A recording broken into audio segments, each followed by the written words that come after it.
Yes peeps, we're back with another video, and today's video is going to be about how to use Adobe Audition to twist up some samples and stuff. It's another cool way of working, to invent sounds from the existing sounds that you've already got in your sound library. So I thought I'd just quickly share that with you. So here we have a synth sound that I picked out earlier, which is pretty cool for that sort of thing. So what we're going to do first of all is we're going to get this sound and cut a little piece from it, like so. Copy to new.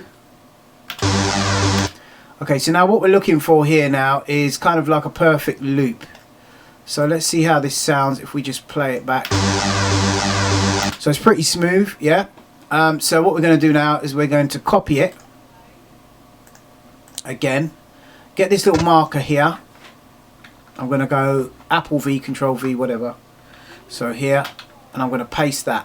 So what I'm doing is basically getting that little piece and then just extending it out. And because it's a perfect sort of loop, it should sound pretty smooth. So basically what we're doing is we're making a sound longer.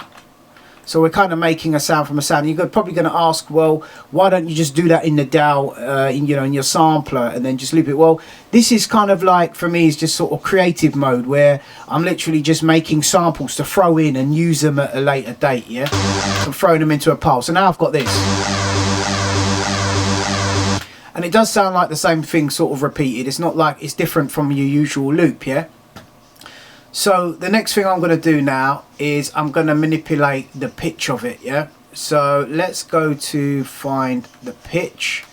Let's see, time and pitch, manual pitch correction. So I've been messing about with this. I actually used to do this in SoundForge on the PC, but as I'm not actually using PC, which I'm considering putting another PC sort of up on my for my second screen in the studio and have that sort of flickable, because the PC, I do miss some of the apps on there, and SoundForge, I know you can get it for the Mac, and I will test out if it does the same sort of stuff as the PC. But I really used to get some good results on the PC before. Anyway, so here we have your sample, right? So basically there's a line here when you put the pitch on, yeah?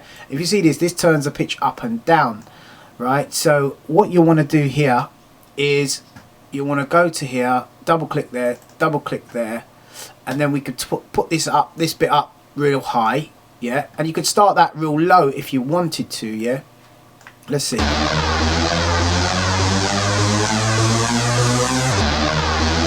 So that already gives you something unique. It's not your usual old synth, because this sound originally came from like just a box standard synthesizer. And you can do all this stuff, don't get me wrong, in your massives, in your presets and everything. But there's something different for me about sampling it and then manipulating it and then bringing it in as your own unique sound bank. So once I've done that, I'm going to apply that.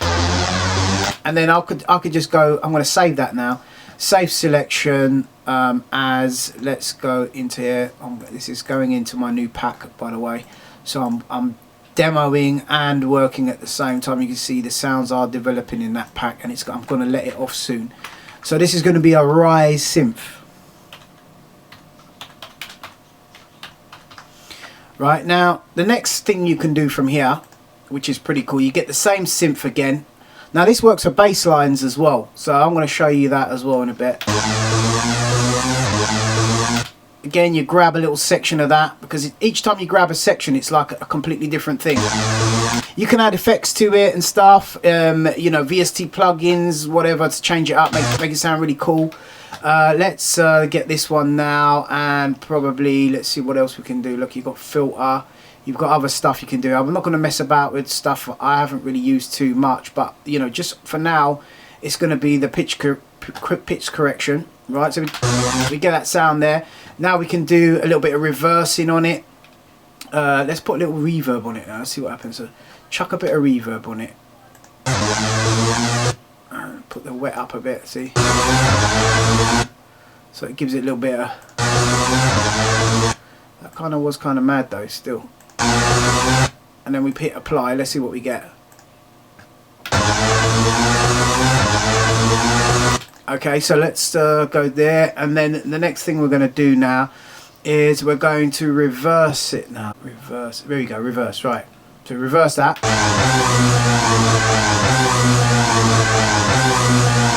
Yeah, now that's another cool sound there already on its own. Now I've only reversed it, but look, I've taken a section out from one, I've given it a completely different edge, yeah, and I've got another synth to play with, so dark synth. And you'd be well surprised, like, what that would, you know, a difference that would make in the song. So, okay, I've already got dark synth, so I'm going to call that dark synth 2. Yeah, don't forget, next Saturday you got Army of Darkness, Saturday the 9th of July 2016, over there in Dalston, E8. Make it a date, please turn up, you know, pop down, say hi, you know, if you've been watching the videos and you live in London. Yeah, peace out on that one. So yeah, back to these sounds. So the next thing we're going to try now is we're going to grab a bass sound. Now this, again, this works exactly the same way for bass sounds. You're going to get some really cool effects on those. Let's say, for example, you could turn it, you know, a box standard into something pretty cool. Let's see what we see if we find something box standard. Obviously, yeah. Okay, so we got something like that, yeah. So we're going to get this, and let's grab this now. Now, when you're selecting your samples for the loop, yeah, just something to bear in mind. The loops usually start on the, I think it's on there's a positive and a negative part of a loop, right? A friend showed me this years ago, but you basically start it from, see this line here above the line, and then end it below the line, or vice versa, yeah, and that will give you a loop without a pop. So let's see where we go. So we started above the line, so now we're ending it below the line. You got to zoom right in to see what you're doing, yeah. So right, so that's that there. Let's see what that. Okay, there's hardly anything there. There'll be nothing to work with. We need a bit more than that. Yeah, something like that will do us. Right, and we're going to zoom in now. And you could make your whole, you know, sit here all day just making up bass lines, and you're going to see the difference in your productions, you know, having sort of creative sounds to work with that are completely unique. But just by doing this little trick here that I'm showing you. I've got many a good sounds doing this in the past.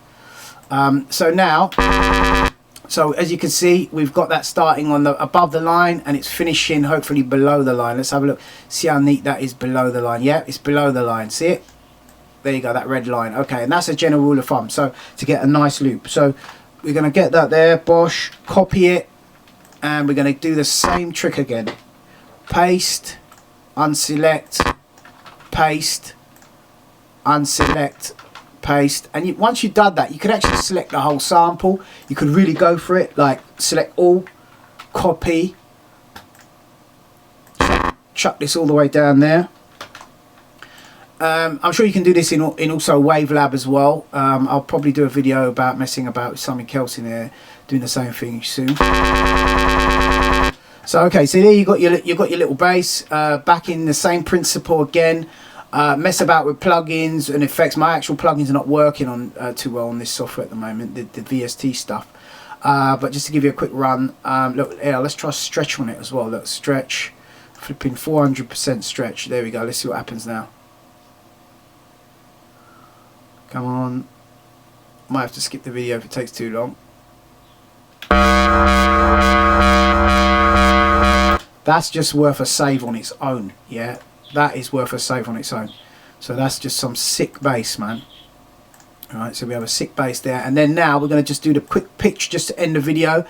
And then just send you out with something nice. So there we go, pitch bass. No, that was fat bass. Let's call it fat bass. Now, I also recommend running like a Waves R bass on this or something like that, just to fatten it up a bit. Just to, you know, just re-EQ it in your DAW. You know, you can mess about with that later. Okay, so quickly, so before we run out of time,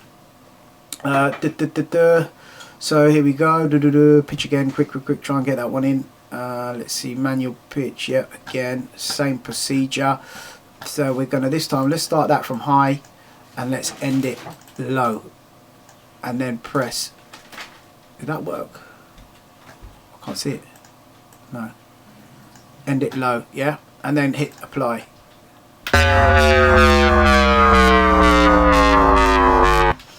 Man, and that's it. That's enough to roll with. Don't forget, visit www.sampleoids.co.uk for some cool packs and stuff that I've got going on up there.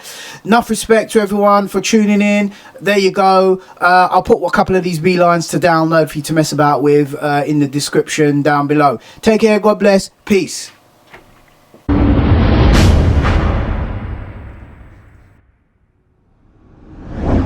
Yes, Massive and crew, enough respect. Today we're going to do a little video about jungle. What it is, they want you to think that jungle is dead, bruv. And it ain't, yeah? Scrolling down again.